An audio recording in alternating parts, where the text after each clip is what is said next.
Students, देखो last class हम लोगों ने अपने चैप्टर केमिकल इक्विलिब्रियम में सीखा था केपी और केसी के ऊपर बेस्ड कैलकुलेशंस करना। मैंने आपको एक बहुत इंपॉर्टेंट चीज सिखाई थी, किसी भी गिवन रिएक्शन के अंदर, गैसियस रिएक्शन के अंदर अगर आपको वॉल्यूम फ्रैक्शन दिया हुआ है मतलब वो आपका मोल फ्रैक्शन के इक्वल होगा, और उसी के ऊपर बेस्ड मैंने आपको क्वेश्चन भी सॉल्व करने को दिया था। ये रहा आपका क्वेश्चन। उम्मीद करता हूं आपने इस क्वेश्चन को बिल्कुल सही सॉल्व कर लिया होगा। लेट्स सी आपका आंसर सही है या फिर नहीं। देखिए कह रहे कि equilibrium volume percent of A and B 60% and total pressure at equilibrium is 10 atm। तो देखिए आपको suppose time t equal to 0 पर बात करूं, इसके कुछ a मोल्स रहे होंगे, इसके 0, इसके 0। तो ये अब इक्विलिब्रियम पर क्या हुआ होगा, इक्विलिब्रियम पर इसमें से x मोल्स गए। तो बताओ ये कितना बनेगा x/2, ये Cb कितना बनेगा x/2 बनेगा। सही है। अब आप देखें ज्यादा कुछ नहीं सीखना, आपको सीखना क्या है कि भाई आपको इक्विलिब्रियम पर वॉल्यूम परसेंट ऑफ ए और बी यानी ए का और बी का मिलाकर वॉल्यूम परसेंट कितना है 60%, ये आपको ध्यान देना है। ठीक, चलिए वहां पे जाने से पहले मैं आपसे बात करूं कि अगर यहाँ पर इक्विलिब्रियम पे टोटल मोल्स में देखूं तो वो आपस से ए हो जाएंगे, ऐड करोगे तो, है ना। तो अगर मैं मोल फ्रैक्शन ऑफ बी निकालूं तो वो कितना होगा, moles of B that is x/2 upon a, और मोल फ्रैक्शन ऑफ सी क्या हो जाएगा, moles of C upon total moles. अगर आप ध्यान से देखो तो मोल फ्रैक्शन ऑफ बी और मोल फ्रैक्शन ऑफ सी की वैल्यू क्या आ रही है, इक्वल आ रही है। क्या आ रही है, इक्वल। तो ऐसे आपके पास एक और काम की चीज आ गई। अगर किसी गैसियस मिक्सचर में दो गैसेस के मोल्स सेम हैं तो ये पक्का है कि उनकी मोल फ्रैक्शंस भी क्या आएंगी, सेम, क्योंकि डिवाइड तो आपको टोटल मोल से ही करना है। तो काम की चीज क्या है, यहां से आप एक वैसे भी प्रूव कर सकते हो, आपको दिख भी रहा है। आज का डायरेक्ट ध्यान रखना, दो गैसेस के अगर मोल्स सेम है तो उनकी मोल फ्रैक्शंस भी क्या होंगी, सेम। तो अब आपका जो इक्विलिब्रियम मिक्सचर बना, ध्यान से देखना, इस इक्विलिब्रियम मिक्सचर में ए है, बी है और सी है। उसने कहा है कि ए और बी का मिलाकर मोल फ्रैक्शन कितना है 60%। उसने कहा XA प्लस XB की वैल्यू है 0.6, 60% यानी 0.6 हो गया ना फ्रैक्शन की फॉर्म में। तो बताओ 0.6 ये है, टोटल मोल फ्रैक्शन कितना होगा 1, भाई टोटल परसेंट कितना हो सकता है, 100% हो सकता है। तो टोटल या तो आप परसेंट की फॉर्म में खेल लो या फिर फ्रैक्शन की फॉर्म में खेल लो, आपकी इच्छा है। तो बताओ सी का मोल फ्रैक्शन कितना होगा, 0.4 होगा। फिर दूसरी चीज, क्योंकि सी और बी के मोल सेम है तो इन दोनों का मोल फ्रैक्शन भी क्या आएगा, सेम। इसका जो बी है, इस बी का मोल फ्रैक्शन भी कितना होगा, 0.4। अब अगर बी का मोल फ्रैक्शन 0.4 है तो बताओ ए का मोल फ्रैक्शन कितना आ जाएगा, 0.2। बस इतनी सी इंफॉर्मेशन आपको इस क्वेश्चन में एक्सट्रैक्ट करनी थी। समझ में आपको, इसका मोल फ्रैक्शन दिया है, इसका मोल फ्रैक्शन दिया है, दोनों के मोल सेम है तो दोनों का मोल फ्रैक्शन सेम है। तो ए और बी का मिलाकर अगर 60% है तो सी कितना बचेगा, 40%, क्योंकि इन दोनों के मोल सेम तो दोनों का मोल परसेंट भी सेम। ये 40% तो ये भी 40%, 80% हो गया ना, तो ये कितना बचेगा, 20%। बस अब क्वेश्चन सॉल्व हो चुका है। अगर आपको इस रिएक्शन के लिए केपी लिखना है तो आपको सबके पार्शियल प्रेशर चाहिए होंगे, तो बी और सी का पार्शियल प्रेशर सेम होगा, जो कि इनका mole fraction into total pressure 4 atm के इक्वल होगा। और अगर हम ए के प्रेशर की बात करें तो वो उसका mole fraction into total pressure 10 2 atm होगा। आगे दोनों के सबके प्रेशर्स बताओ, केपी का एक्सप्रेशन क्या बनेगा, pressure of B into pressure of C, तो 4 × 4 upon pressure of A whole square. इस रिएक्शन के लिए केपी की वैल्यू भी कितनी आ जाएगी, 4 आ जाएगी। कर सकते हैं, अच्छा था ना क्वेश्चन। चलिए, ऐसे छोटे छोटे लॉजिक्स हैं जो आपको यहाँ पर क्वेश्चंस के थ्रू सीखने होते हैं।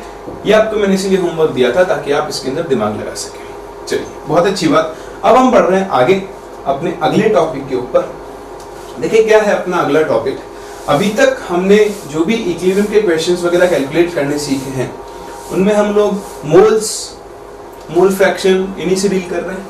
अब कई बार गैसियस रिएक्शंस के लिए आपको मोल्स की जगह क्या यूज करना होता है, प्रेशर यूज करना होता है। तो आप चाहे तो इसे हेडिंग डाल सकते हो बना के,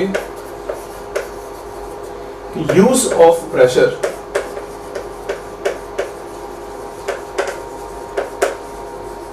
instead of moles in gaseous reactions।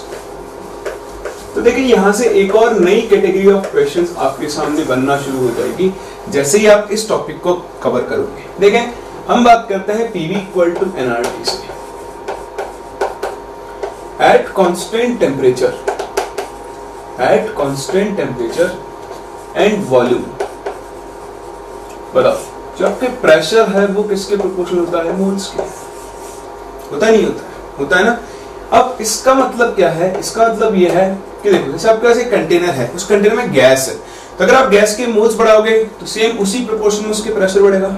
अगर गैस के मोल्स कम करोगे तो सेम उसी प्रोपोर्शन में गैस का प्रेशर भी क्या होगा? कम। जैसे आपको एग्जांपल दूं कि भाई ये 2HI गैस है, ये जा रहा है H2 गैस में और I2 गैस में। तो मान लो इसके इनिशियल मोल्स थे 2, ठीक है, टाइम t इक्वल टू 0 पर, और इक्विलिब्रियम पर इसके मोल्स बचे 0.5। तो 1.5 गया तो ये बनेगा 1.5 और ये बनेगा 1.5।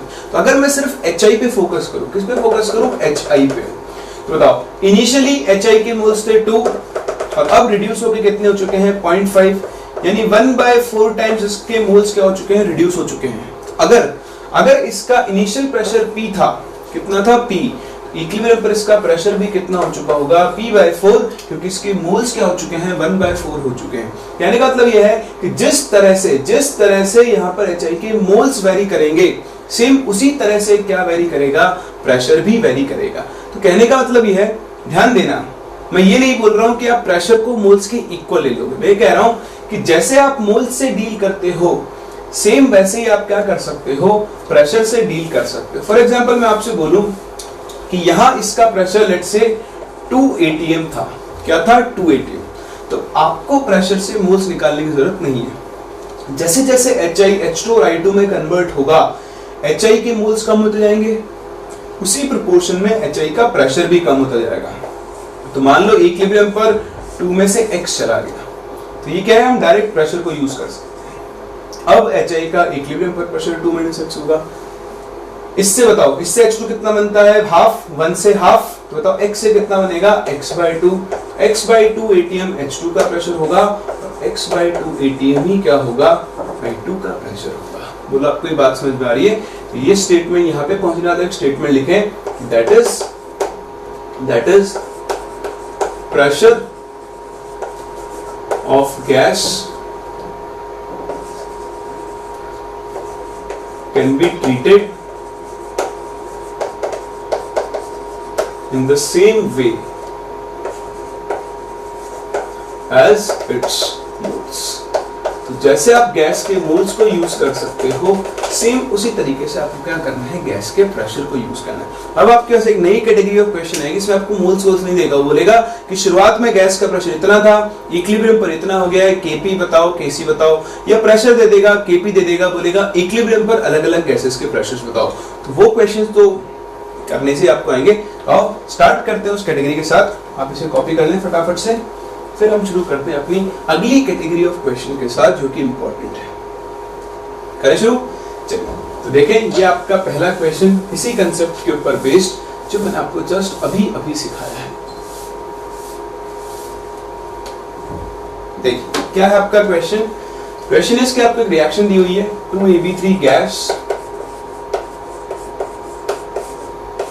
Gives AB2 gas plus half B2 gas. ठीक है, कह रहा है if the initial pressure of AB3 is 800 torr and the total pressure at equilibrium is 900 torr।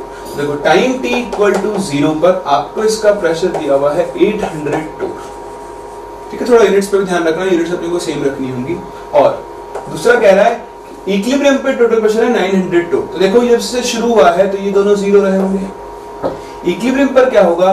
मान लो इसमें से कुछ अमाउंट चला गया, इसका प्रेशर बचा 800 - x, उसके 2 मोल से बनता है 1, इसके x से ये कितना बनेगा? x/2 torr। सही ना? 2 से बनता है हाफ, 1 से बनेगा 1/4, तो x से कितना बनेगा? x/4 torr। तो अगर मैं इक्विलिब्रियम पर टोटल प्रेशर देखूं तो वो कितना होगा? 800 - x plus x/2 plus x/4 and this should be equal to 900 होना चाहिए। ध्यान से देखना, एक में से आधा गया तो माइनस आधा बचेगा, मतलब -x/2, और माइनस एक्स बाई टू में एक्स बाई 4 और ऐड कर दिया आपने, ये बन जाएगा 800 minus X by 4 is equals to 900। ये आप ऐसा देख सकते हो 0.5, 0.25, 0.75, 1 में से 0.75 गया तो 0.25 ही बचेगा। इसको इधर ले आओ, इसको इधर ले आओ, तो आपको x की वैल्यू मिल जाएगी 400। जैसे ही x 400 मिल गया, आपको सबका प्रेशर मिल गया। बताओ इसका प्रेशर कितना हो जाएगा, वही 400 टोर। इसका प्रेशर कितना हो जाएगा, 200 टोर। और बताओ इसका इक्विलिब्रियम पर प्रेशर कितना हो जाएगा, 100 टोर। हो गया क्वेश्चन सॉल्व। आपको इसके लिए केपी लिखना है। बताओ केपी का एक्सप्रेशन क्या बनेगा, प्रेशर ऑफ AB2 इनटू, ये मत भूलना, प्रेशर ऑफ B2 की पावर हाफ यानी इसका square root divided by pressure of AB3 whole square. चलिए जी रखें वैल्यूज। तो प्रेशर ऑफ AB2 कितना हो गया, 200 into root over 100 divided by 400 का होल स्क्वायर। सही है। देखो रूट 10 ये हो गया, ये बनेगा 2000, तो 2 into 10 to the power 3 upon 4 का square 16 into 10 to the power 4। तो ये इसको 8 टाइम उड़ाएगा। आपको केपी की वैल्यू कितनी मिल गई, 1/80। और आप चाहो तो यूनिट भी लिख सकते हो, ये बनेगा 80 टू द पावर 3/2 अपॉन 2 ऊपर गया -4 -1/2 80 टू द पावर -1। सही है, कर सकते हैं। चलिए तो ये आपका सिंपल सा एक क्वेश्चन हुआ जिसमें आप मोल्स की जगह किसको यूज कर रहे हो, प्रेशर। तो आप ये ध्यान रखना है, चाहे वो कई कैटेगरीज मिलेंगी, हो सकता है मिक्स होकर मिल जाए, कभी कभी मोल्स और प्रेशर दोनों एक साथ ही मिल जाते हैं, तो वो भी हम लोग डिस्कस करेंगे उस तरह की वैरायटी को भी। लेकिन अभी आपके सामने जो क्वेश्चंस हैं उनमें आपको प्रेशर को मोल्स की तरह यूज करना है और फिर आप अपने आंसर को आसानी से कैलकुलेट कर सकते हैं। चलिए एक तो आप इसे कॉपी करें और उसके बाद दूसरा आपका ये क्वेश्चन सॉल्व करें। सेम इसी पैटर्न के ऊपर है। लेट्स सी आप इस क्वेश्चन को सॉल्व कर पाते हो या फिर नहीं। चलिए और डिस्कस करते हैं सेकंड क्वेश्चन को। ये भी अच्छा क्वेश्चन है, थोड़ा सा आपको इसको सोचना पड़ेगा तभी आप इसे सॉल्व कर सकते हो। डायरेक्ट तो वैल्यूज नहीं मिलेंगी। देखिए रिएक्शन दी हुई है आपको कि 4HNO3 है ना, मैं फिजिकल स्टेट लिख रहा हूँ, सबके सब गैस है, दिख रहा है आपको। 4NO2 plus 2H2O plus O2। ठीक है। अब इक्विलिब्रियम पर प्रेशर पता है, इक्विलिब्रियम का टोटल प्रेशर पता है। तो आप मान लो इसका इनिशियल प्रेशर था P0, इक्विलिब्रियम पर मान लो P0 में से गया X। तो बताओ ये कितना बनेगा X। 4 मोल से 4 मोल बनता है, 1 से 1, X से X। 4 से 2 बनता है, 1 से हाफ बनेगा, X से बनेगा x/2 और ये बनेगा x/4।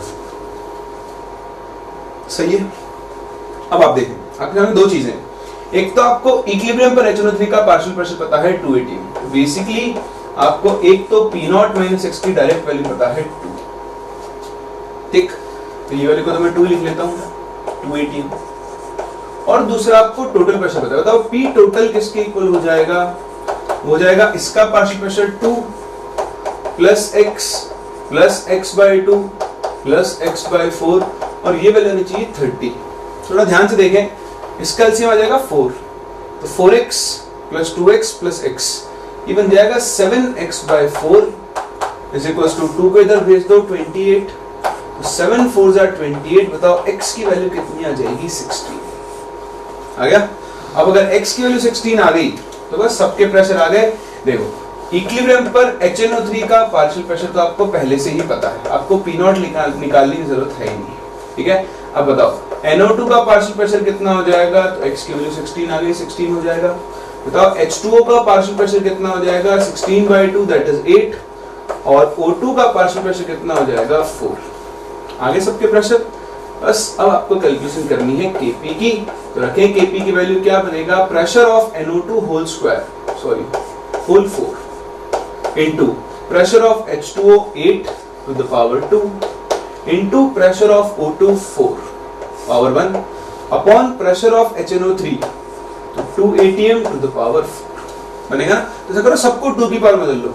16 क्या होता है, 2 टू द पावर 4, 4 इंटू 4 हो जाएगा 16, ये तो बन गया 2 to the power 16, 2 to the power 3 तो ये बन जाएगा 2 टू द पावर 6, ये बन गया 2 to the power 2 upon 2 to the power 4। तो देखिए 16 प्लस 6 22, 22 प्लस 2 24, 24 में से 4 गया तो आपको आंसर मिल जाएगा 2 टू द पावर 20।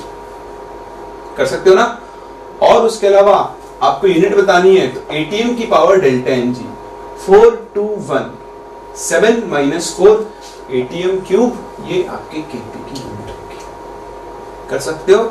चलिए, तो ये आपके दो सिंपल इलस्ट्रेशंस थे जो कि प्रेशर को यूज करते हैं। ऐसे ही क्वेश्चंस आपको और डीपीपीएस के अंदर मिलेंगे, तो उनको आप सॉल्व करना, फिर हम लोग उनको डिस्कस करेंगे अगर आपसे वो नहीं होते हैं तो। वैसे मुझे पूरी उम्मीद है कि आप उन क्वेश्चंस को आसानी से सॉल्व कर लेंगे। चलिए जी, अब देखें, आपको शायद रिकॉल करें अगर तो लास्ट लेक्चर में मैंने बताया था कि इक्विलिब्रियम कांस्टेंट को कैलकुलेट करने के दो मेथड होते हैं। एक होता है मोल मेथड, जो हमने अभी तक सीखा, तब जो भी कुछ कर रहे थे सब मोल मेथड था, मैंने आपको उसको यूज करना सिखाया। अब उससे भी इंपॉर्टेंट आपके पास होता है डिग्री ऑफ डिसोसिएशन मेथड, जो यहाँ पर आपके मैक्सिमम टाइम्स काम आने वाला है। आए बढ़ते हैं आगे और डिस्कस करते हैं डिग्री ऑफ डिसोसिएशन मेथड। तो क्या होता है डिग्री ऑफ डिसोसिएशन मेथड? उसके लिए पहले आपको डिग्री ऑफ डिसोसिएशन को सीखना होगा। ये टर्म वैसे हम पहले भी यूज कर चुके हैं मोल कंसेप्ट में, लेकिन फिर भी बहुत टाइम हो गया ना उसको पढ़े हुए, इसलिए मैं आपको दोबारा बताता हूं कि डिग्री ऑफ डिसोसिएशन क्या होती है। चलिए बहुत ही ध्यान से देखें। एग्जाम्पल मैं फिर से वही लूंगा जो मैंने आपको पहले भी याद दिलाया था, उससे आपको रिकॉल भी आसानी से हो जाएगा। जैसे मैं आपसे कहूं कि आपके पास 500 रुपीज है। कितने रुपीज हैं? 500 रुपीज है। इन 500 रुपीज में से आपने 200 रुपीज खर्च कर दिए। कितने खर्च कर दिए? 200 रुपीज। तो मैं आपसे पूछूं कि आपने कितना फ्रैक्शन खर्च किया? फ्रैक्शन स्पेंडेड, बताओ कितना होगा? हाँ, वेरी गुड, 2/5। कैसे किया आपने? कितना खर्च किया? 200 अपॉन इनिशियली कितना था? 500, तो 2/5 फ्रैक्शन आपने यहाँ पे क्या है? खर्च कर दिया है। अच्छा, अगर मैं आपसे बोलूं परसेंटेज स्पेंडेड, तो बताओ वो कितना होगा? हाँ, वेरी गुड, 2/5 को आप किससे मल्टीप्लाई कर दोगे? 100 से। सही चीज है। तो देखिए, डिग्री ऑफ डिसोसिएशन को हम कैसे डिफाइन करते हैं? आपने जितना रिएक्टेंट लिया था उसका कितना फ्रैक्शन खर्च हो चुका है, तो फ्रैक्शन ऑफ रिएक्टेंट डिसोसिएटेड बोल सकते हो या फिर रिएक्टेड बोल सकते हो। तो जितना रिएक्टेंट आपने लिया था उसका कितना पार्ट ब्रेक हो चुका है, डिसोसिएट हो चुका है, रिएक्ट कर चुका है, उसी को हम क्या बोलते हैं? Degree of dissociation. ठीक, तो उसको अगर केमिस्ट्री के लैंग्वेज में हम देखें तो मान लो जैसे आपने HI लिया, तो ये HI गैस डिसोसिएट हो रहा है और बना रहा है H2 gas plus I2 gas. सही। मान लो आपने इसके 5 मोल से शुरू किया और इक्विलिब्रियम पर इसके 3 मोल बचे। बताओ उसमें से गए कितने मोल? 2 मोल गए ना। मैं आपसे पूछूं इसकी डिग्री ऑफ डिसोसिएशन बताओ, तो आप क्या बोलोगे? कितने मोल्स गए? 2 अपॉन इनिशियल कितने थे? 5। अगर मैं आपसे पूछूं इसका परसेंटेज डिसोसिएशन बताओ, हाँ वेरी गुड, कितना लिख दोगे? 2/5 × 100। ठीक है। अगर हमें डिग्री ऑफ डिसोसिएशन अल्फा का फॉर्मूला लिखना है, अल्फा, तो उसको हम कैसे लिखेंगे? Moles dissociated divided by initial, एक चीज। और दूसरा, अगर आपको परसेंटेज डिसोसिएशन निकालना है इनटू 100 कर देना, आपको डिग्री ऑफ डिसोसिएशन। कोई डाउट? उल्टा भी कर सकते हो। अगर मैं आपसे बोलूं कि कोई चीज 20% डिसोसिएटेड है, इसका मतलब उसकी डिग्री ऑफ डिसोसिएशन कितनी होगी? 0.2 होगी। 20 को आप किससे डिवाइड कर दो? 100 से। तो देखो, डिग्री ऑफ डिसोसिएशन को 100 से मल्टीप्लाई कर दोगे तो परसेंटेज डिसोसिएशन आ जाएगा, और अगर परसेंटेज डिसोसिएशन को 100 से डिवाइड कर दोगे तो आपको क्या मिल जाएगी? Degree of dissociation. तो खैर आपको कॉपी करने की जरूरत नहीं है, बट हाँ जिस चीज मैं बोल रहा हूं उस पर अगर आप ध्यान दें तो ऐसा लिख सकते हो कि अगर आपके पास डिग्री ऑफ डिसोसिएशन अल्फा है और आपको परसेंटेज डिसोसिएशन निकालना है, तो आप क्या कर दोगे? इसको इनटू 100। और अगर आप इससे ही निकालना चाहते हो तो आप डिवाइड बाय क्या कर दोगे? 100। एक चीज तो आपको समझ में आ गई। अच्छा, दूसरा, फिर आपको डिग्री ऑफ डिसोसिएशन को ना यूज करना भी आना चाहिए। कैसे? मैं आगे बढ़ूं, मैं इसको उल्टा बोलूं। मैं आपसे बोलूं कि आपके पास 500 रुपए थे, और ध्यान से देखना, ये सबसे इंपॉर्टेंट पार्ट है। आपके पास 500 रुपीज थे, मैंने बोला कि इसमें से 40% खर्च हो गया। 40%, बताओ आपके पास कितने पैसे बचे? मुझे आंसर मत बताओ, मुझे ये बताओ कि उसको कैलकुलेट करने के लिए आप क्या लिखोगे? 500 माइनस 0.4 लिखोगे या 500 माइनस 0.4 इंटू 500 लिखोगे? ये लिखोगे ना, क्यों? क्योंकि भाई ये जो 40% है 0.4 वो किसका है? इनिशियल अमाउंट का ही है ना। तो अगर मैं देखूं यहाँ पे तो इनिशियल अमाउंट था सॉरी ये अल्फा है और ये आपका इनिशियल अमाउंट है। ये समझ में आ रहा ना आपको? आपके पास 500 रुपए थे, 40% खर्च हो गए, मतलब 200 खर्च हो गए, तो आपके बचेंगे कितने? 300 रुपए बचेंगे। सही है। चलिए ध्यान रखना, इसी को भी हम आगे यूज करने वाले। तो अगर मेरे पास कोई रिएक्शन है, क्या है? रिएक्शन है। वापस से मान लो मैं रिएक्शन ये लेता हूं HI वाली है, तो 2HI गैस है, इससे मुझे मिला H2 gas plus I2 gas. ठीक है, तो ऐसा करते चलो शुरू ही कर लेते हैं। अब ये तो मैंने बता दिया आपको डिग्री ऑफ डिस्टिंक्शन क्या होती है। चलो एक चीज सिखाता हूं, फिर कर लेंगे दोबारा से, है ना? जितना करो उतना अच्छा है। तो मान लो इसकी इनिशियल ए मोल्स है। अगर HI की डिग्री ऑफ डिसोसिएशन अल्फा है, क्या है? अल्फा।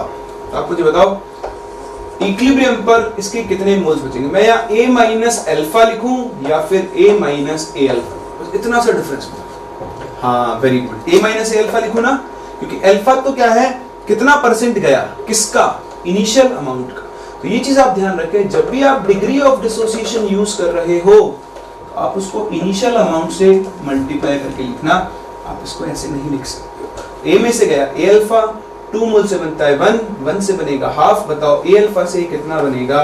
ए अल्फा बाय 2, और ये भी कितना बनेगा? ए अल्फा बाय 2। बताओ क्या आपको ये बात समझ में आ रही है?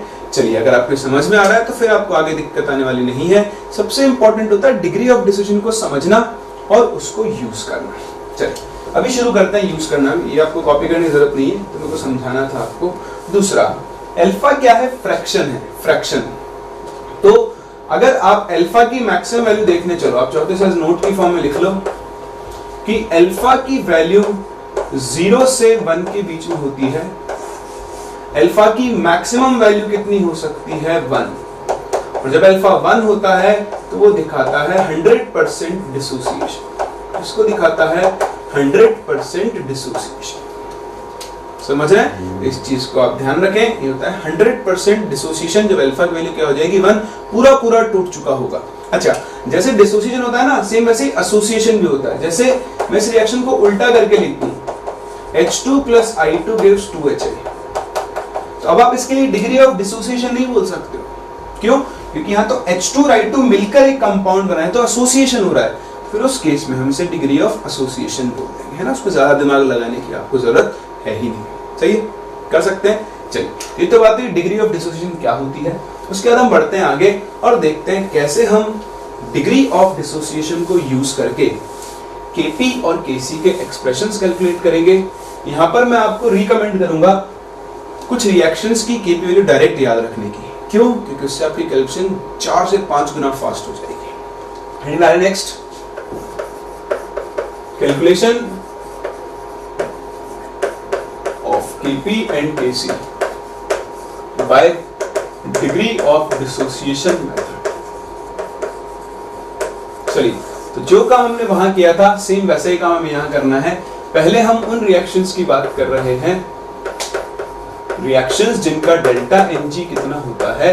इक्वल टू 0 होता है। So reactions with delta Ng equal to 0। Patent reaction है अपनी, उसी को यूज करते हैं। 2HI gas gives H2 gas plus I2 gas. ध्यान से देखना, हम वापस से Kp Kc दोनों कैलकुलेट करेंगे और इस बार इस रिएक्शन के लिए हम Kp की वैल्यू भी याद रखेंगे। ठीक है ना? फोकस करना। बताओ टाइम t इक्वल टू इसके a मोल्स, इसके हो गए 0, इसके हो गए 0। बताओ अगर इसकी डिग्री ऑफ डिसोसिएशन अल्फा है तो हम इक्विलिब्रियम पर क्या लिख सकते हैं? a माइनस ए अल्फा लिख सकते हैं। बताओ ये कितना बनेगा? a अल्फा बाय 2, 2 से 1, 1 से हाफ, a अल्फा से अल्फा बाय 2, और ये भी कितना बनेगा? a alpha by 2। ये तो गए मोल्स। अगर आपको Kc निकालना है तो पहले आपको कॉन्सेंट्रेशन यूज करनी पड़ेगी। बताओ कॉन्सेंट्रेशन एट इक्विलिब्रियम क्या हो जाएगी? a into 1 minus alpha upon b, a into alpha upon 2b, a into alpha upon 2। ठीक है? देखो एक और चीज होती है, पहले मैंने इसके इनिशियल मोल्स ना a मान लिए हैं। अगर आपको क्वेश्चन में इनिशियल मोल्स नहीं दिए हैं, एक तो होता है कि मैं बोल दूं कि 5 मोल थे, तब तो आप कुछ कर ही नहीं सकते, 5 ही मोल थे, लेकिन उसने बोला ही नहीं कि इनिशियल मोल्स कितने हैं, और बोला कि डिग्री ऑफ डिसीजन 0.2 है। तो देखो, अगर आपको A मानना है, X मानना है, तो जब मानना ही तो 1 मानो। क्या मानोगे? 1। इसका भी अपन न्यूमेरिकल यूज देखेंगे। तो कभी कुछ मानना पड़े डिग्री ऑफ डिसीजन के क्वेश्चन में, तो 1 मानो, आपका एक वेरिएबल अपने आप ही कम हो जाएगा। चलो वो तो मैं आपको न्यूमेरिकल से टाइम बताऊंगा। खैर, ये आगे कंसीडरेशन सबकी। अगर मुझे इसके लिए केसी लिखना है, बताओ केसी क्या बनेगा? This into this a alpha upon 2v whole square upon इसका भी स्क्वायर होगा, कोएफिशिएंट 2 है, 1 माइनस अल्फा बाय v का होल स्क्वायर। तो देखो v स्क्वायर से v स्क्वायर गया, a स्क्वायर से a स्क्वायर गया, इसका केसी क्या बन जाएगा? Alpha square upon 4 into 1 minus alpha whole square बनेगा। चलिए, क्योंकि इसके लिए डेल्टा एन जी 0 है, तो इसके लिए केपी की वैल्यू भी यही आने वाली है। चाहो तो आप प्रूव करके देख सकते हो। बताओ, इक्विलिब्रियम पर टोटल मोल्स कितने हो जाएंगे? This plus this plus this, half plus half 1 हो गया, ए अल्फा से अल्फा कैंसिल, टोटल मोल्स हो गए ए। अगर मैं इस रिएक्शन के लिए केपी लिखूं, तो बताओ केपी क्या बनेगा? प्रेशर ऑफ H2, H2 के moles upon total moles into total pressure. क्योंकि H2I2 के मोल्स सेम है, तो इनका पार्शियल प्रेशर भी क्या आएगा? Very good, same, whole square कर दो अपॉन, बताओ इसका प्रेशर क्या बनेगा? तो इसके moles a into 1 minus alpha upon total moles into total pressure का होल स्क्वायर। देखो, a से यहाँ a गया, a से यहाँ भी a गया, p से p गया, इक्वेशन फिर से क्या बन जाएगा? Alpha square upon 4 into 1 minus alpha whole square. ठीक है, तो अगर आप इसके लिए केपी के लिए याद रख पाओ तो अच्छी बात है, क्योंकि अपनी कई बार ये डायरेक्ट काम में आ जाएगी। ठीक है, तो आपका ना धीरे धीरे क्वेश्चंस करते करते अपने आप याद हो जाएगी, अगर आप हर बार इस पे फोकस करोगे तो। चलिए फिर मूव करते हैं अगली रिएक्शन पे, जिनके लिए क्या होता है? Delta N G greater than 0 होता है। वो आपके बहुत काम में आने वाली रिएक्शंस हैं। तो एक बार आप इसे, चलो कॉपी तो आपने साथ साथ कर ही लिया होगा, हम अगले केस पे मूव कर लेते हैं, या फिर आप ऐसा करना दोनों एक साथ कॉपी कर लेना। ठीक है, अभी इस पे होल्ड कर लो। सेकंड केस लेते हैं, reactions with delta N G greater than 0। अब देखो, डिसोसिएशन के लिए delta N G less than 0 नहीं हो सकता। क्यों? क्योंकि delta N G less than 0 हो गया, उसका मतलब क्या है कि दो चीजें मिलकर एक नई चीज बना रही है, तभी तो डेल्टा एन जी नेगेटिव आएगा, ये तो एसोसिएशन कहलाएगा। तो डिसोसिएशन में दो ही केस बनेंगे, या तो delta N G equal to 0 या फिर डेल्टा एन जी क्या होगा? Greater than 0। बहुत ध्यान से देखें, पहले तो अपनी जो रिएक्शन थी हम यूज करते हैं अभी तक, PCl5 gas gives PCl3 gas plus Cl2 gas. ठीक है, टाइम t इक्वल टू 0, इसके मान लो a मोल्स, इक्विलिब्रियम पर a में से गया a अल्फा। बताओ ये भी कितना बनेगा? a अल्फा, और ये भी कितना बनेगा? a alpha. तो केसी तो आप लिख ही लोगे। अब केसी में मुझे इंटरेस्ट नहीं है, मैं इंटरेस्टेड हूँ केपी में, क्योंकि वो सबसे ज्यादा काम में आएगा। तो आप मुझे बताओ इक्विलिब्रियम पर टोटल मोल्स कितने हो गए? ऐड कर दो, तो a इंटू 1 प्लस अल्फा हो गए। तो अगर मैं इस रिएक्शन के लिए केपी लिखने चलूं, क्या लिखने चलूं? केपी। बताओ केपी क्या बनेगा? इन दोनों का पार्शियल प्रेशर, क्योंकि दोनों के मोल्स सेम हैं, तो दोनों का पार्शियल प्रेशर भी क्या आएगा? सेम। इसका पार्शियल प्रेशर क्या बनेगा? a अल्फा, इसके moles upon total moles into total pressure, और उसका होल स्क्वायर लिख दो ना, डिवाइडेड बाय, बताओ इसका पार्शियल प्रेशर क्या होगा? इसके moles a into 1 minus alpha upon total moles a into 1 plus alpha into बना।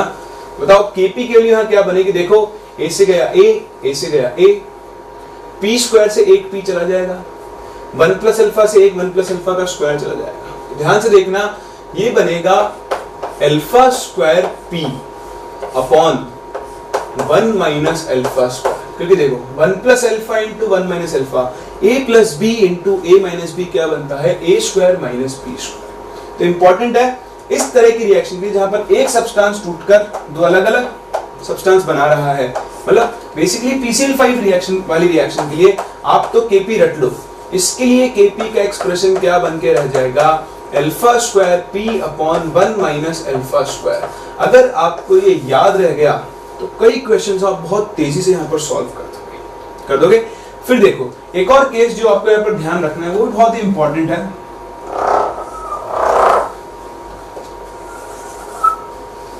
इसी का दूसरा पार्ट, जैसे मैं रिएक्शन ले लूं ये कि N2O4 गैस है और ये टूटकर 2NO2 गैस बना है। देखो इस रिएक्शन का डेल्टा Ng भी 1 है, इसका भी 1 है, उसका भी 1 है, ठीक है।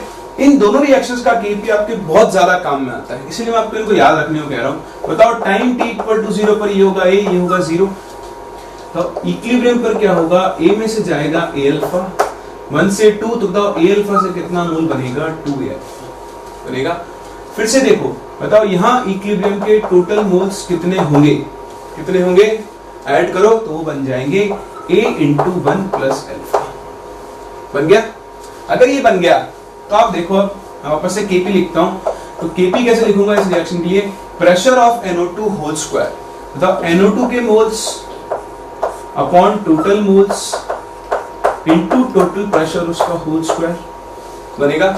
This divided by pressure of N2O4 क्या बनेगा, N2O4 के moles upon total moles into total pressure. बस आप देखते चलो, जो याद रखना है, क्योंकि प्रोसेस तो मैंने आपको सिखाई दिया है। अब इक्वेशन क्या बन के आएगा, देखो A से गया A से गया A, P से P का स्क्वायर कैंसिल, एक 1 प्लस अल्फा से एक 1 प्लस अल्फा कैंसिल, तो 2 अल्फा का स्क्वायर तो बनेगा 4 alpha square P upon 1 minus alpha square. यानी अगर आपके पास रिएक्शन ऐसी है जिसके लिए डेल्टा Ng 1 है, लेकिन एक पार्टिकल दो सेम पार्टिकल्स में ब्रेक हो रहा है, तो Kp का एक्सप्रेशन क्या बन जाएगा, 4 alpha square P upon 1 minus alpha square. आप इसे याद रखने की कोशिश मत करो, वो काम आप मुझ पे छोड़ दो। जब भी क्वेश्चन आएगा मैं आपको ये चीज रिकॉल करवाऊंगा और इस चैप्टर के खत्म होते होते ये आपको याद हो जाएगा, लेकिन इसको यूज करना है ये आपको खुद ही सीखना होगा। तो कभी भी Kp की जरूरत पड़े, इन दो रिएक्शंस के लिए हम डायरेक्ट लिखा करेंगे। PCl5 वाले क्या बनेगा, alpha square P upon 1 minus alpha square, और इस वाले के लिए क्या बनेगा, 4 alpha square P upon 1 minus alpha square. Copy कीजिए, फिर हम बढ़ते हैं आगे। तो देखो ये आपके लिए क्वेश्चन जो कि बेसिकली उसी टॉपिक का बेस है, मैंने डिस्कस किया डिग्री ऑफ डिसोसिएशन।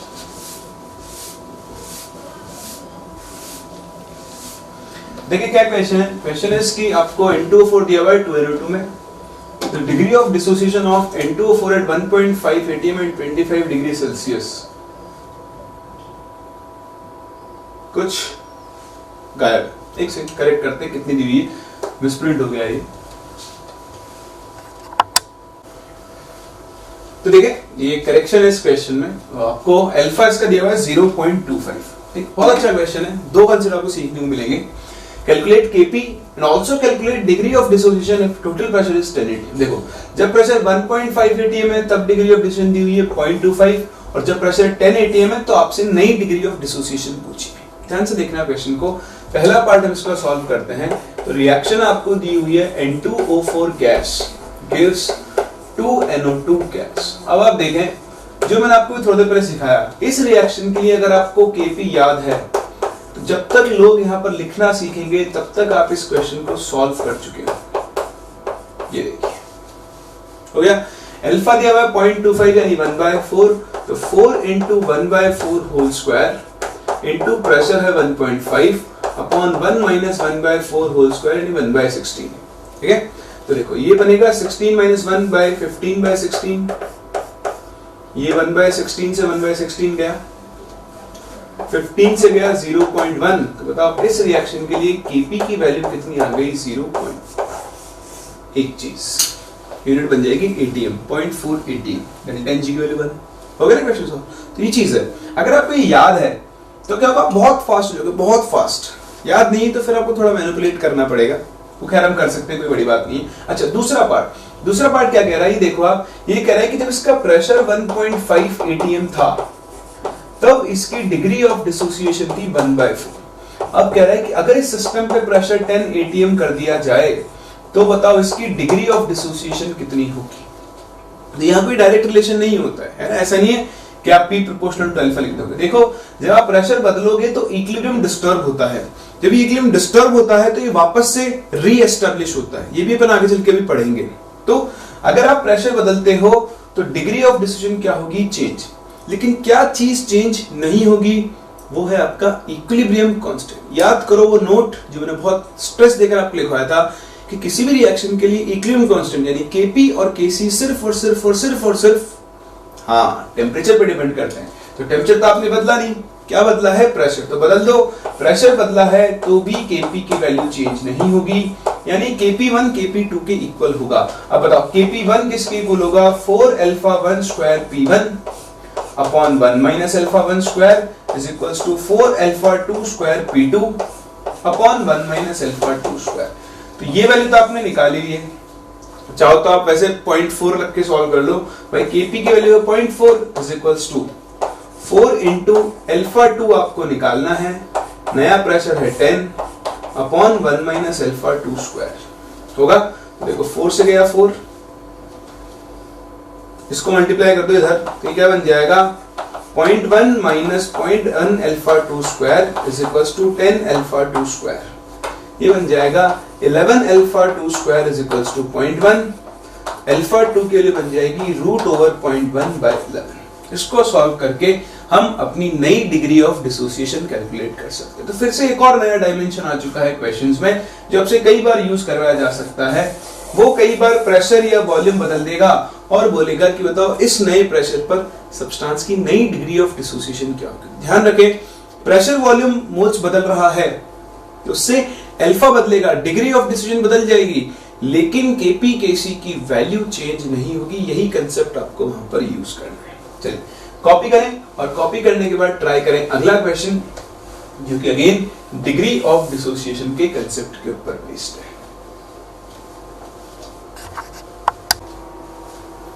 हो गया?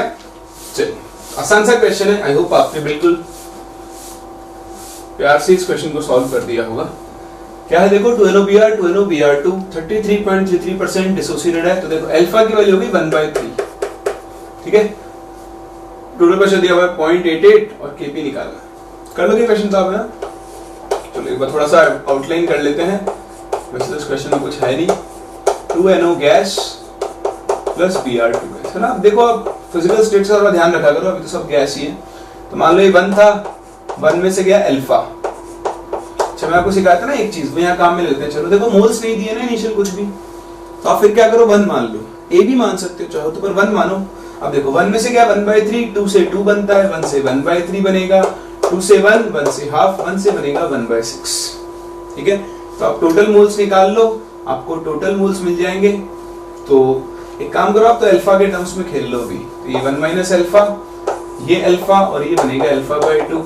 जो फाइनल टोटल मोल्स बन जाएंगे वो 1 प्लस अल्फा/2। फिर आप इसके लिए Kp का एक्सप्रेशन लिखोगे और वहां पर अल्फा और टोटल प्रेशर की वैल्यू लगते हैं।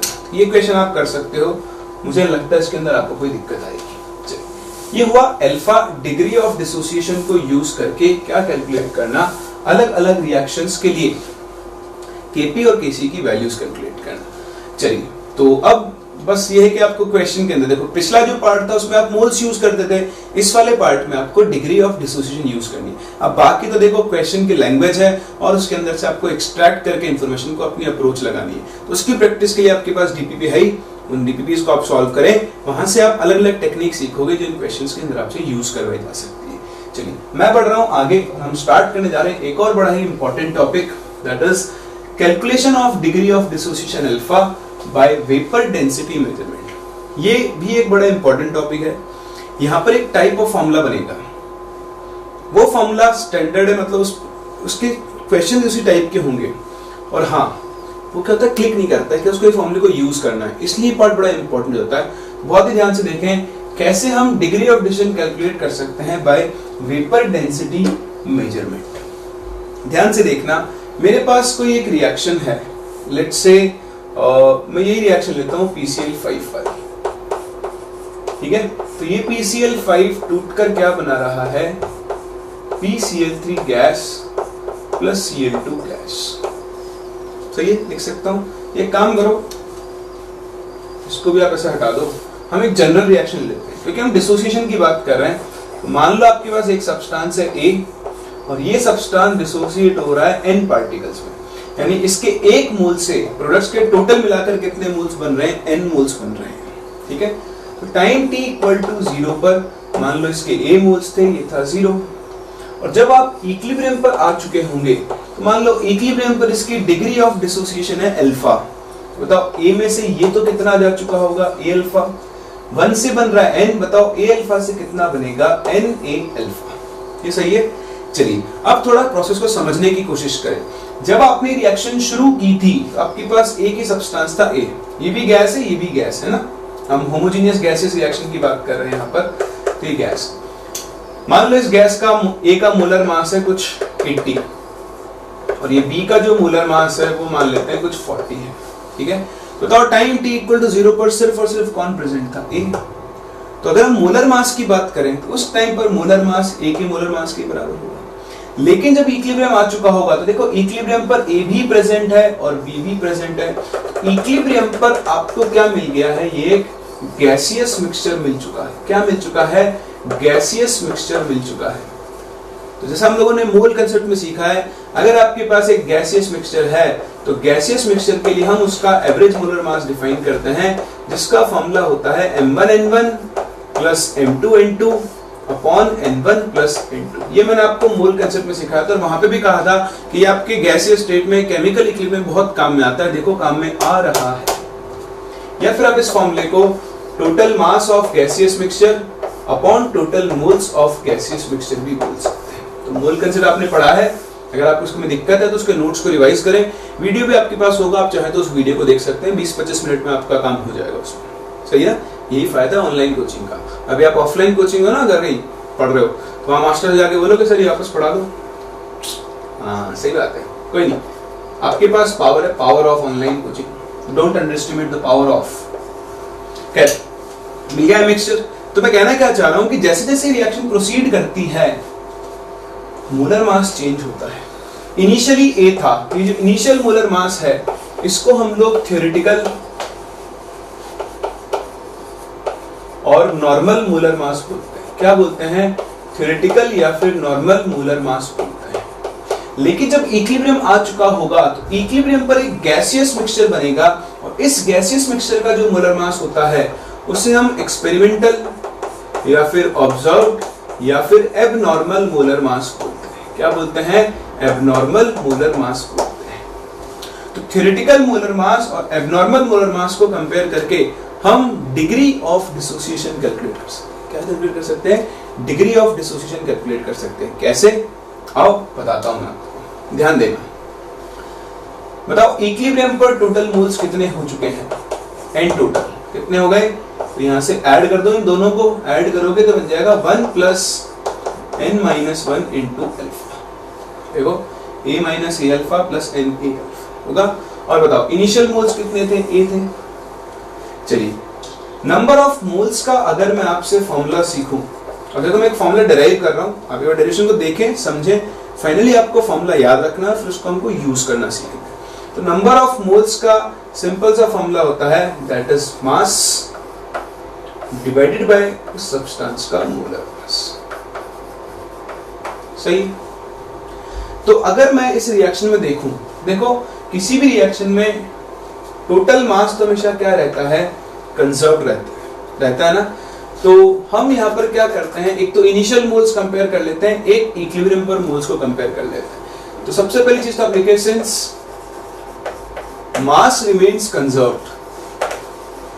ये चलो इस चीज को बाद में लिख लेंगे, अभी तो हम लिखते हैं, इसको यूज करते हैं इनिशियल मोल्स। बताओ इनिशियल मोल्स अगर हम निकालेंगे Ni तो वो किसके इक्वल होंगे, initial mass upon initial molar mass, है ना। चाहो तो आप इनिशियल लिख लो यहां पर भी। इसको मैं m थ्योरेटिकल बोल रहा हूं, यानी जब रिएक्शन में आपने सब्सटेंस लिया था A, तो इसका जो मोलर मास है वही इनिशियल मोलर मास है, उसे हम m थ्योरेटिकल लिख रहे हैं। चलिए फिर हम बात करें moles at equilibrium. Moles at equilibrium, तो बताओ मोल्स एट इक्विलिब्रियम किसके इक्वल होंगे, mass at equilibrium divided by molar mass of gaseous mixture at equilibrium, जिसे आप m मिक्सचर बोल सकते हो या फिर m ऑब्जर्व्ड भी बोल सकते हैं। अब आप देखो, इसको मैं WI लिख रहा हूं और इसको W इक्विलिब्रियम लिख रहा हूं। तो अब आप एक चीज ऐड कर सकते हो कि सिंस मास रिमेन्स कंजर्व। एक रिएक्शन में मास कभी भी चेंज नहीं होता है, चेंज क्या होता है, मोल्स। तो सिंस मास रिमेन्स कंजर्व, बताओ W इनिशियल W इक्विलिब्रियम के इक्वल होगा या नहीं होगा? होगा, ठीक है। तो आप रेशियो निकालो, बताओ moles at equilibrium upon moles at initial का अगर मैं रेशियो निकालूं तो वो किसके इक्वल हो जाएगा, molar mass initial upon molar mass of mixture, या फिर आप इसे M theoretical upon M observe. देखो इसको इससे डिवाइड करो तो mass upon molar mass, mass upon molar mass, mass upon molar mass, mass से मास कैंसिल, तो थ्योरेटिकल मास आ जाएगा ऊपर, ऑब्जर्व आ जाएगा नीचे, आएगा ना। अच्छा तो इक्विलिब्रियम पर टोटल मोल्स कितने हैं, ये रहे A into 1 plus n minus 1 into alpha.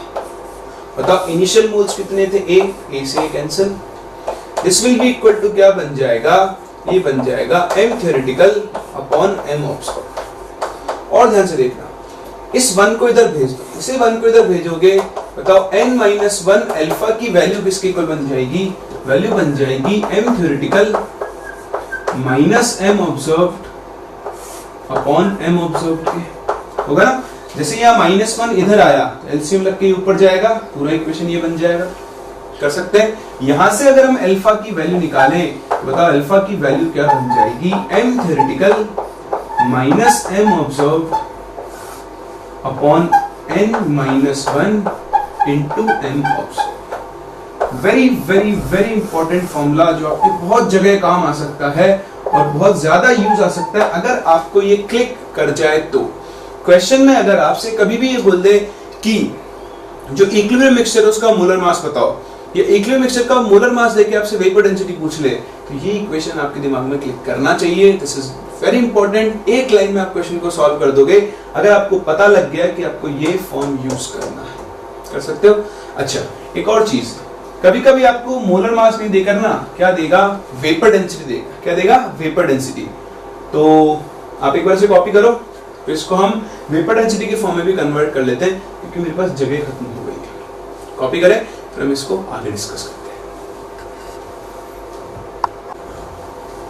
तो देखिए इसी फॉर्मूले को हम कन्वर्ट करते हैं दूसरे फॉर्म में, फिर मैं आपको इसको यूज करना सिखाता हूं कि कैसे हम इस फॉर्मूले को यूज करके क्वेश्चंस को सॉल्व किया करें। बहुत ध्यान से देखना, बहुत आसान है ये, बस आपको याद रहना चाहिए। तो हमने भी प्रूव किया कि अल्फा इज इक्वल्स टू क्या बनेगा, M theoretical minus M observed upon M observed into n minus 1। यहाँ पर n क्या होता है मैं आपको बता चुका हूं, n is moles of product formed by the dissociation of 1 mole substance। ठीक है, एक चीज तो ये, दूसरा ये हम लोगों ने मोल का जो पढ़ा था, ये तो आपको इस तरह से आता है कि किसी भी सब्सटेंस के लिए मोलर मास जो होता है वो 2 इंटू इसकी वेपर डेंसिटी होता है। क्या होता है, वेपर डेंसिटी। अब आप देखो अगर आप यहाँ से M थ्योरेटिकल लिखना चाहो तो M थ्योरेटिकल क्या लिख सकते हो, 2 into D theoretical. Capital D हम किसको डिनोट कर रहे हैं, वेपर डेंसिटी को। सिमिलरली अगर आप M ऑब्जर्व लिखो तो वो क्या बन जाएगा, 2 into density of observe mixture, not density, it would be vapour density of observe mixture. तो यहाँ से आप अल्फा का एक नया फॉर्मूला लिख सकते हो।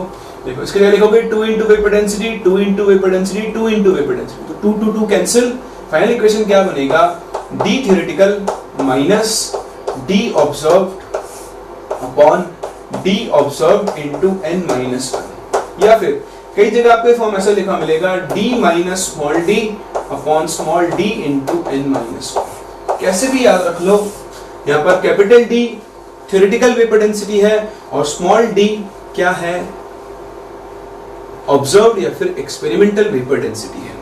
तो ये इक्वेशन आपको याद रहा तो आप बड़ी आसानी से इस क्वेश्चन को क्या कर सकते हो, सॉल्व कर सकते हो। मैं आपको एक और छोटी सी ट्रिक बताऊं ताकि आप इसमें गलती नहीं करो। आपको ना हमेशा क्वेश्चन में एक डेंसिटी देगा और एक पूछेगा, ठीक है, वो कैसे निकालते हैं आपको बताऊंगा, पर एक बड़ी वैल्यू आएगी एक छोटी वैल्यू, तो उसको याद भी कैसे रख सकते हो, बड़ा D मतलब बड़ी वैल्यू और छोटा d मतलब छोटी वैल्यू। सिमिलरली m थ्योरेटिकल बड़ा आएगा और m ऑब्जर्व्ड क्या आएगा आपका छोटा आएगा। क्यों आएगा अभी बता देता हूं। देखो एक टूटकर क्या बना रहा है, n पार्टिकल्स में ब्रेक हो रहा है, n के लिए 1 से बड़ी होगी। तो देखो थोड़ा सा लॉजिकल है, ध्यान से देखना।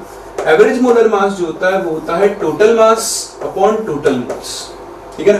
तो जब आपने रिएक्शन शुरू की थी तो आपके पास 1 मोल था, जब इक्विलिब्रियम पर आओगे तो बढ़ के 1 से ज्यादा मोल हो चुके होंगे।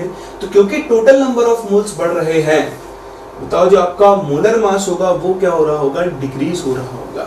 इसलिए किसी भी डिसोसिएशन रिएक्शन में जो मोलर मास की वैल्यू होती है वो डिक्रीज होती है। इसलिए m ऑब्जर्व्ड हमेशा m थ्योरेटिकल से छोटा आएगा और d ऑब्जर्व्ड हमेशा थ्योरेटिकल वेपर डेंसिटी से क्या आएगी, कम आएगी। अब देखो मैं आपको इसको ना यूज करना चाहता हूँ, बहुत आसान है। एक बार आपको फॉर्मूला समझ में आ गया, देखो यूज करना कितना आसान है। जैसे PCl5 टूटा किसके अंदर, PCl3 प्लस Cl2 में, तो पहली चीज n की वैल्यू हो गई 2, इसके 1 मोल से टोटल 2 मोल बन रहा है, ठीक है। दूसरा theoretical molar mass, theoretical molar mass जो टूट रहा है उसका मोलर मास। तो अगर मैं m थ्योरेटिकल की वैल्यू देखूं तो वो आएगी 208.5 जो कि इसका मोलर मास होता है।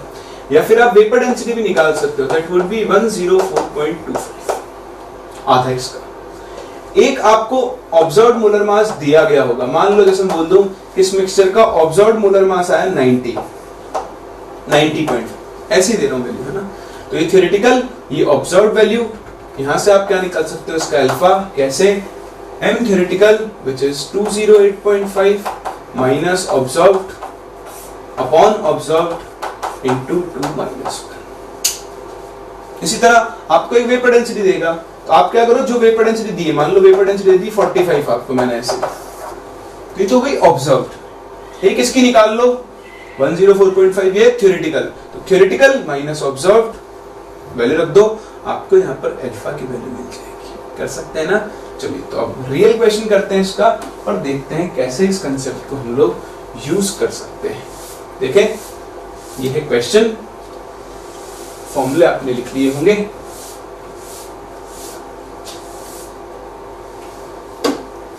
क्या कह रहा है, vapour density of the equilibrium mixture of NO2 and N2O4 is found to be इतना। तो ये दी हुई वैल्यू है ना, दी हुई, जो दी हुई है वो होती है आपकी ऑब्जर्व्ड या फिर एक्सपेरिमेंटल वैल्यू, यानी आपको d ऑब्जर्व्ड दिया हुआ है, जिसे आप स्मॉल d भी लिख सकते हो, दैट इज 38.33, ठीक।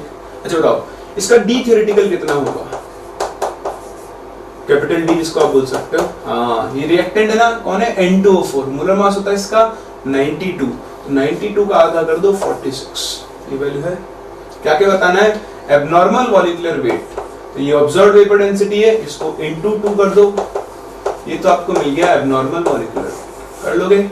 डिग्री ऑफ डिसोसिएशन, तो बताओ अल्फा का फॉर्मूला क्या होता है, d theoretical minus d observed upon d observed into n minus 1, तो n की वैल्यू 2 हो गई ना, 1 से 2 बन रहा है, ये आ गया अल्फा।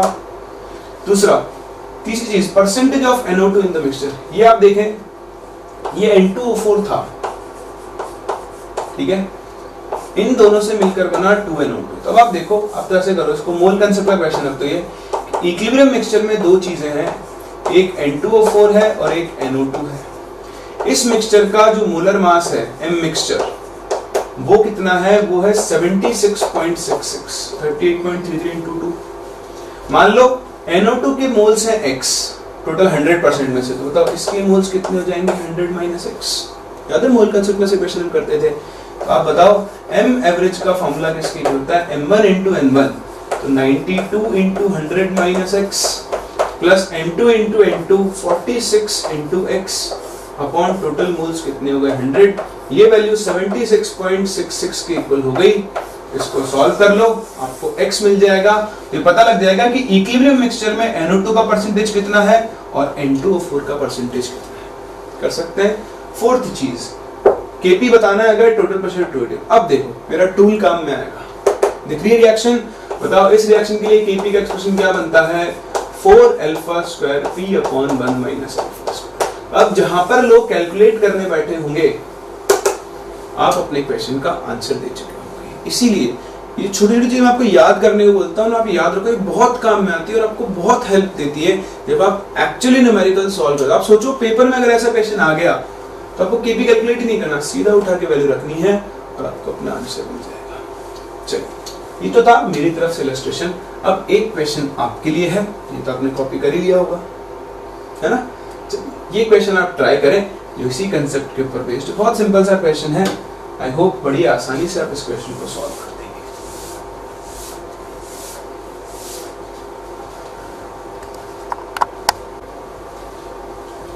मिस्टेक हो गई ना, चलो समझ में आ गया होगा आपको, ये 2 नहीं होगा, यहाँ पे फिर से मिसप्रिंट हो गया है। क्या सिंपल सा क्वेश्चन है, अल्फा दिया है, vapour density of equilibrium mixture पूछ रहा है, आपको सिर्फ और सिर्फ फॉर्मूला लगाना है। तो देखो इस क्वेश्चन में करने का कुछ नहीं है, अगर आपको फॉर्मूला याद है तो क्या है formula, alpha is equals to D theoretical minus D observed upon D observed into n-1। Alpha है 0.4, बताओ थ्योरेटिकल वेपर डेंसिटी, तो PCl5 का molar mass upon 2 104.25 minus D upon D into n-2 निकाल सकते हो। बस यहाँ से वैल्यू मिल गई, आपको अपना आंसर मिल गया। अच्छा, कई बार मैं आपको n की वैल्यू में कंफ्यूजन हो सकता है, इसमें रिएक्शन लिखूंगे, SO3 gas gives SO2 gas plus half O2। बताओ आप n की वैल्यू कितनी लोगे, देखो 1 मोल से कितना बन रहा है, 1 प्लस हाफ 1.5। इस रिएक्शन के लिए n की वैल्यू कितनी हो जाएगी, 1.5। ऐसा कोई जरूरी नहीं है कि n की वैल्यू हमेशा इंटीजर आए, आपको तो देखना है कि 1 मोल रिएक्टेंट से टोटल कितना प्रोडक्ट फॉर्म हो रहा है, कर सकते हैं। चलिए, तो ये था आपका डिग्री ऑफ डिसोसिएशन मेथड, और ये एक तरीका कि हम इक्विलिब्रियम मिक्सचर की वेपर डेंसिटी को मेजर करके भी रिएक्शन की डिग्री ऑफ डिसोसिएशन निकाल सकते हैं। तो इसमें ज्यादा कुछ है नहीं, ये है कि आपको क्लिक करना चाहिए कि आपको ये फॉर्मूला यूज करना है। चलिए, आज का लेक्चर हम लोग यहीं पे खत्म करने जा रहे हैं, क्योंकि आज मैंने आपको डिग्री ऑफ डिसोसिएशन यूज करना सिखा दिया है। अब आप इसके ना ऑलमोस्ट सारे न्यूमेरिकल्स कर सकते हो। तो हमने देखा कि डिग्री ऑफ डिसोसिएशन क्या होती है, डिग्री ऑफ डिसोसिएशन यूज कैसे करते हैं, और उसके ऊपर बेस्ड केपी और केसी के इक्वेशंस। आज मैंने आपको 2 इंपॉर्टेंट इक्वेशन याद रखने को कही है कि PCl5 के लिए बताओ केपी का फॉर्मूला क्या बनेगा, हाँ alpha square P upon 1 minus alpha square, और वो N2O4 वाली के लिए क्या बनेगा, 4 alpha square P upon 1 minus alpha square. अब ये याद की हुई चीजों को आप अपने कंसेप्ट्स के अंदर यूज करें, क्वेश्चंस के अंदर यूज करें, डीपीपी आपको मैंने दी है, इसके ऊपर बेस्ड उस डीपीपी को आप सॉल्व करें। नेक्स्ट क्लास हम यहाँ से आगे बढ़ेंगे, हम लोग एक और टॉपिक पढ़ेंगे, that is significance of value of equilibrium constant. कि आप जितनी देर से ये केपी केसी निकाल रहे हैं, इनकी वैल्यूज हम कैसे, इनकी जो वैल्यू आएगी, कभी कभी वैल्यू बहुत कम आती है, कभी कभी वैल्यू बहुत ज्यादा, उसका सिग्निफिकेंस क्या है, उसका न्यूमेरिकल यूज क्या है, और उसके बाद हम आगे बढ़ेंगे। आपको एक और नया टॉपिक पढ़ाऊंगा, that is reaction quotient. Reaction quotient क्या होता है और कैसे वो काम करता है। तो मिलते हैं नेक्स्ट लेक्चर, और यहाँ से आगे कंटिन्यू।